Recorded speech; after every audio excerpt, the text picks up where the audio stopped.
Et ça, c'est ce qu'on pourrait manger. Ça, c'est ce qu'on peut manger, oui. Oui, c'est ce qui va nous servir à faire de la farine pour mettre dans notre alimentation. Voilà, après on peut en faire des barres céréales, remplacer une partie de la farine par de la farine d'insectes pour avoir un peu plus de protéines. Vous avez bien entendu, ces insectes pourraient bientôt se retrouver dans notre assiette sous forme de farine. Et ça c'est tout nouveau puisque ça date du 4 mai. Très photogénique. Alors ici on est à Dole dans le Jura et on est dans une ferme d'insectes et ici on produit de la farine de vers de farine, ce qu'on appelle aussi de la farine de Ténébrion molitor, c'est un genre de petit scarabée. Là jusqu'à présent on produit uniquement de la farine pour l'usage animal, donc les farines qui sont données à nos animaux de compagnie, aux animaux d'élevage. Et la nouveauté c'est que l'Union européenne a décidé de légaliser l'utilisation de cette farine dans la nourriture humaine.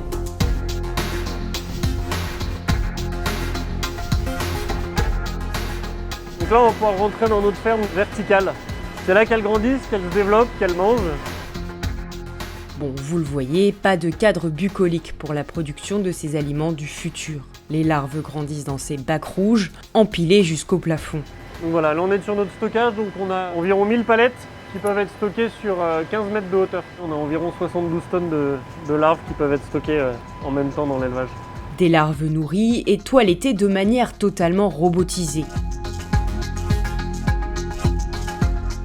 Et pour broyer, séparer et sécher l'insecte avant d'en faire une farine, ça se passe dans cette grosse machine.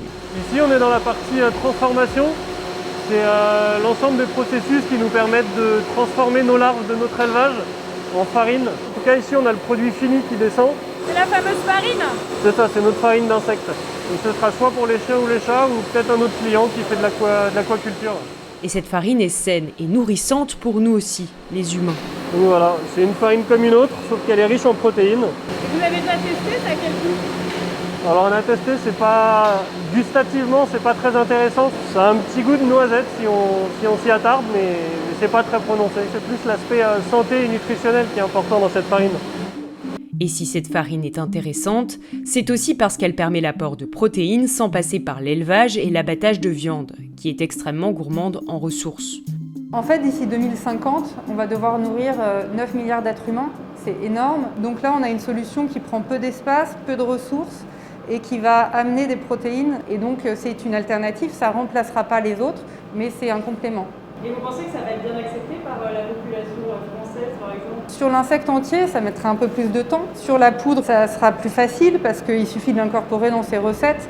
Ça amènera un plus santé sans amener une question de goût.